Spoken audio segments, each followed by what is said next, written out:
Seems like we hear a lot about security breaches almost on a daily basis and identity thieves. But what if it's a case of mistaken identity that has you paying the price? In this original report, investigator Dave Savini talked to victims stuck with medical bills that belong to somebody else.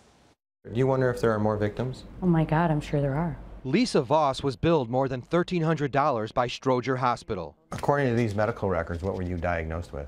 Schizophrenia. Voss was told she spent 3 days medicated and restrained at the county hospital in May after police found her wandering the streets, vandalizing cars. All right, now that's just the beginning of the story, right? Right. But it wasn't you. No.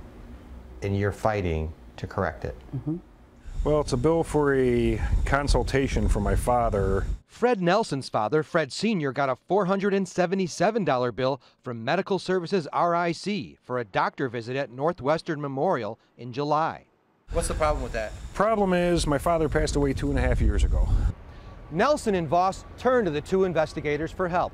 They say hospitals, third-party billers, and screeners need to do more to protect patient information and to protect against cases of stolen and mistaken identity.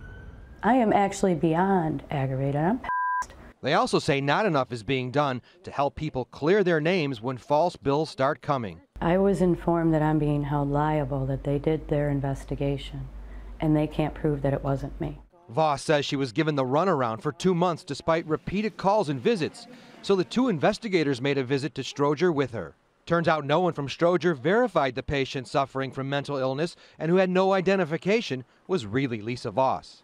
And when I went in there, I felt like I was the criminal, that I had done something wrong, when I was like, I've never been in your hospital. The fake Lisa Voss was transferred from Stroger to state-run Madden Mental Health Center in Maywood. Staff there say they immediately determined the patient's name was not Lisa Voss, caught during a routine screening check. We informed Stroger and they dropped the bill. You want to know why one hospital couldn't figure it out, but the other hospital could? Correct. In Nelson's case, his deceased father's bill was corrected after we called the billing company. But Nelson wasn't told how this happened. It really makes me wonder how careful they are and how many people this has happened to. Dave Savini, CBS 2 Investigators. Now, Medical Services RIC, the billing company in the Nelson case, promised an apology letter, which Nelson says never arrived. It would not comment further.